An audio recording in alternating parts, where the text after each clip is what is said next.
Welcome to Suman TV. నేను మీ Suman TV. Brain rot అంటే ఏంటి, దాని లక్షణాలు ఏ విధంగా ఉంటాయి, ఎలా గుర్తించాలి, దానివల్ల జరిగేటువంటి నష్టాలు ఏంటి అనేది ఈరోజు మనతో పాటు శ్రీధర్ సిసి నుంచి సుధీర్ సార్ ఉన్నారు. వారి మాటలు తెలుసుకుందాం. నమస్కారం సార్. నమస్కారం అండి. బ్రెయిన్ రాట్ అంటే ఏంటి, దాని లక్షణాలు ఏ విధంగా ఉంటాయి, దాన్ని ఎలా గుర్తించాలి, దానివల్ల జరిగేటువంటి నష్టాలు అసలు ఏ విధంగా ఉంటాయండి? బ్రెయిన్ రాట్ అంటే ప్రాబ్లం పాతదండి, బట్ దానికి కొత్తగా పేరు పెట్టారు ఇప్పుడు. రాటెన్ అంటే కుళ్ళిపోవటం. బ్రెయిన్ రాట్ అంటే మనం బ్రెయిన్కి సరైనటువంటి పని చెప్పక, అది ఎక్కువ ఆలోచించే స్థాయిలోకి తీసుకెళ్ళక, ఆ బ్రెయిన్ కుళ్ళిపోయే స్టేజ్కి మనం తీసుకెళ్తున్నాము అనేది అర్థం, బేసిక్ మీనింగ్.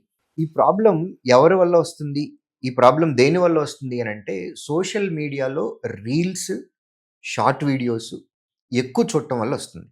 దీనివల్ల ప్రాబ్లం ఏంటి అని అంటే, less knowledge, more entertainment. Overload అయిపోతుంది ఎంటర్టైన్మెంట్ ఓవర్లోడ్ అయిపోతుంది. సో దీనివల్ల జరిగే నష్టం ఏంటి అని అంటే, ఆలోచన స్థాయి పెరగదు. ఒక సర్కిల్ బేస్డ్ థింకింగ్లో మాత్రమే ఉంటాం. మీరు ఒక రీల్ చూశారు అని అనుకోండి, జస్ట్ ఆ రీల్లో ఉన్న కంటెంటే మీ మైండ్లో తిరుగుతూ ఉంటుంది. బియాండ్ దాని బ్యాక్గ్రౌండ్ మీరు ఆలోచించలేరు. బంగ్లాదేశ్ ఇష్యూ ఉంది, లేదు ఇప్పుడు అమెరికా వెనుజులా ప్రెసిడెంట్ని తీసుకుని వెళ్ళిపోయారు. ఈ ఇన్సిడెంట్, ఈ ఇన్ఫర్మేషన్ చెప్పినప్పుడు జనరల్గా స్టూడెంట్స్లో 99% స్టూడెంట్స్కి అసలు అమెరికా ఎక్కడుంది, వెనుజులా ఎక్కడుంది, వాళ్ళిద్దరి మధ్యలో ఇష్యూ ఏంటి, సెర్చ్ చేస్తారు ఇన్ఫర్మేషన్. సో ఈ ప్రెసిడెంట్కి ఆ ప్రెసిడెంట్కి గొడవ ఏంటి, Venezuela is famous for what, వీళ్ళు వెళ్ళి అటాక్ చేసినప్పుడు ఎలా అటాక్ చేశారనేది ఆలోచిస్తారు. నెక్స్ట్ ఇప్పుడు వెనుజులాలో ఏం జరగబోతుంది, ఇప్పుడు అక్కడ ప్రెసిడెంట్ ఎవరు అవుతారు, అక్కడి నుంచి ఏమైనా రిటాలియేషన్ వస్తుందా, క్రియేటివ్నెస్ కూడా వస్తుంది, క్రియేటివ్ థాట్స్ వస్తాయి. వీళ్ళు ఇలా చేస్తే బాగుంటుంది, వాళ్ళు ఇలా చేస్తుంటే బాగుండేది. సో మనం బ్రెయిన్ అనేది ఆలోచిస్తుంది, ఇక్కడ షార్పెన్ అవుతా ఉంది. మనం ఎంత పని చెప్తే బ్రెయిన్ అంత షార్ప్ అవుతుంది. ఎక్కువ రీల్స్ చూడటము, షార్ట్ వీడియోస్ చూడటం, ఇవి చేసాము అని అనుకోండి, బ్రెయిన్ మనం ఏవైతే చూసామో ఆ సర్కిల్లో మాత్రమే ఉంటుంది తప్ప ఎక్కువ ఆలోచించదు. దీనివల్ల ఈ బ్రెయిన్ రాట్ సిచ్యుయేషన్ వచ్చి ఎక్కువ ఆలోచించి మనం ఎఫిషియెంట్గా మనం పనిచేయలేం. ఓకే. సో ఈ లక్షణాలు ఎలా ఉంటాయి అంటే, వీళ్ళు సోషల్ అవ్వలేరు, నలుగురితో కలవలేరు, నలుగురితో మాట్లాడలేరు, బయటకు వెళ్ళి ఓపెన్గా ఫిజికల్ గేమ్స్ ఆడలేరు. నలుగురిలో కూర్చున్నా సరే ఫోన్లో ఎక్కువ టెక్స్ట్ చేయటం కానివ్వండి, రీల్స్ చూడటం కానివ్వండి, కాన్వర్జేషన్ మెజారిటీ, స్క్రీన్ టైం ఎక్కువ ఉంటుంది వాళ్ళకి. గేమ్స్ ఆడాలి, గేమ్ ఆడాలి అని అన్నా సరే మొబైల్లోనే ఆడతారు. So face to face interaction కంటే వాళ్ళకి డేలో స్క్రీన్ టైం చాలా ఎక్కువ ఉంటుంది. దీనివల్ల మెమరీ లాస్ అనేది ఎక్కువ. నష్టాలు మనం గుర్తుపెట్టుకోలేం, ఫోన్ నెంబర్లు మర్చిపోతాం, forget about friends and relatives. మన ఓన్ ఫ్యామిలీలో ఉన్నటువంటి వాళ్ళ ఫోన్ నెంబర్లు కూడా మనం గుర్తుపెట్టుకోలేం. ఈ మొబైల్స్ వచ్చిన తర్వాత జరిగిన నష్టాలు ఇది కూడా ఒకటి. నాగరాజ్ గారు, మీరు ప్లస్ చూసేటటువంటి వ్యూవర్స్కి అడుగుతున్నాను, మీలో ఎంతమంది మీ ఫ్యామిలీ మెంబర్స్ యొక్క ఫోన్ నెంబర్లు గుర్తున్నాయి, వాళ్ళ యొక్క డేట్ ఆఫ్ బర్త్లు గుర్తున్నాయి, వాళ్ళ యొక్క మ్యారేజ్ డేస్ గుర్తున్నాయి? కమెంట్ బాక్స్లో కమెంట్ చేయమనండి. చాలామంది ఆలోచిస్తూ ఉంటారు. ఇప్పుడు మొబైల్ ఫోన్స్ వచ్చిన తర్వాత జరిగిన నష్టాలు ఇదొక భారీ నష్టం. నేను సీరియస్గా చెప్తున్నాను. నేను చాలా ఫోన్ నెంబర్లు నేమ్ కాకుండా బై నంబర్ డైల్ చేస్తాను. అంటే మొబైల్స్ అనేవి black and white keypad mobiles వచ్చిన అప్పటి నుంచి నేను ఉన్నాను కాబట్టి నా జనరేషన్ చాలా వరకు నాకు నోటెడ్ అయి ఉన్నాయి. మొబైల్లో వచ్చిన తర్వాత అన్ని సేవ్ చేసుకుంటున్నాం ఇన్ఫర్మేషన్. సో దానివల్ల గ్రేట్ మెమరీ లాస్ ఉంటుంది. దీని ఎఫెక్ట్ ఎట్లా పడుతుంది అని అంటే, మెమరీ లాస్ ఉన్నప్పుడు ఇన్ఫర్మేషన్ గుర్తుండదు.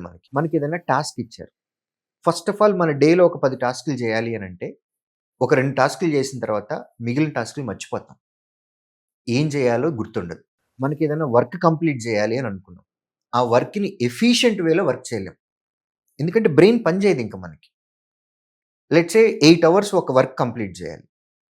సో కాన్స్టెంట్గా మనం ఎక్కువ పని చేయలేము, ఇంకా ఇన్ఎఫిషియెంట్ వేలో ఆ వర్క్ని కంప్లీట్ చేస్తారు. దీనివల్ల జరిగే నష్టాలు ఇది.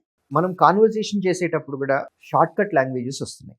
స్టూడెంట్స్ ఎవరైతే వాళ్ళు చెప్పాలి అని అనుకున్న పాయింట్ని ఎగ్జాక్ట్గా క్రిస్టల్ క్లియర్గా ఏ లాంగ్వేజ్లో అయినా పర్వాలేదు, తెలుగులో అయినా సరే, ఇంగ్లీష్లో అయినా సరే, ఇప్పుడు ఈ బ్రెయిన్ రాట్ ఇష్యూ ఉన్న వాళ్ళు కన్స్ట్రక్టివ్ వేలో సెంటెన్స్ మొత్తాన్ని ఎగ్జాక్ట్గా టైప్ చేయలేరు, ఎగ్జాక్ట్గా ఫ్రేమ్ చేయలేరు.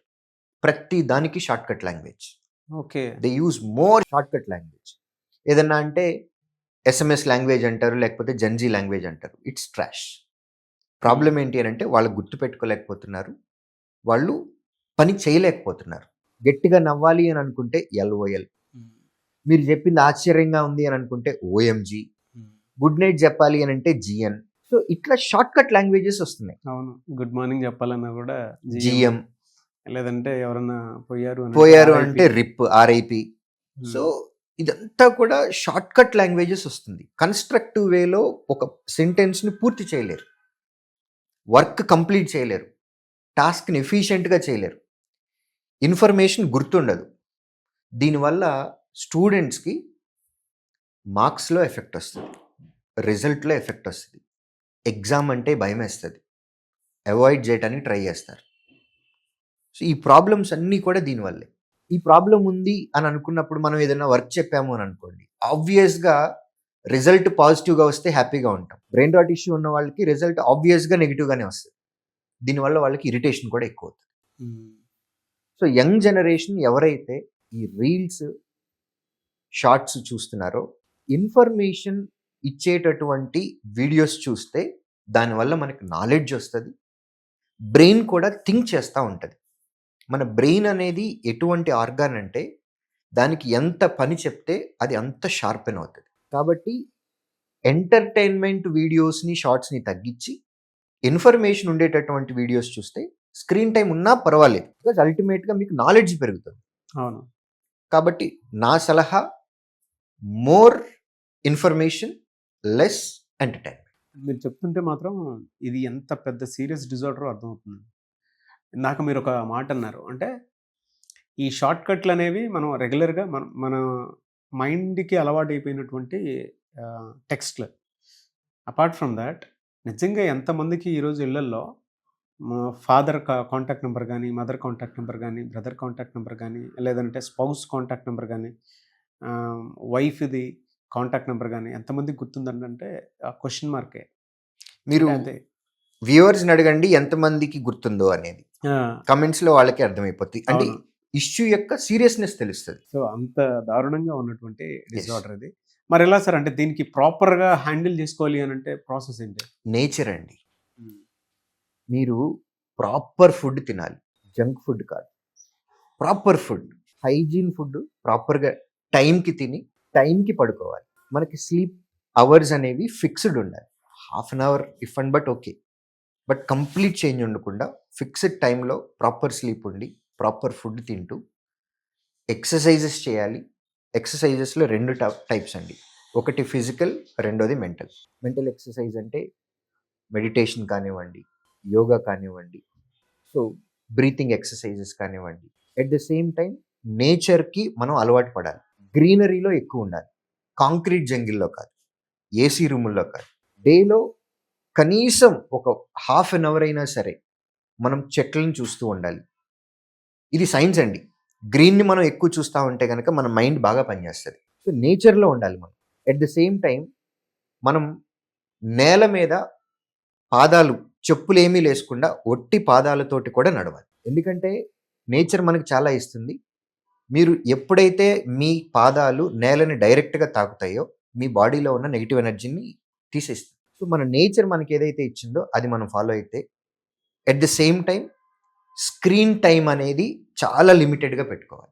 మనం ప్రతిరోజు టాస్క్లు పెట్టుకుంటూ ఉంటాము. మొబైల్కి ఎందుకు టాస్క్ పెట్టుకోలేం? మొబైల్ యూసేజ్కి.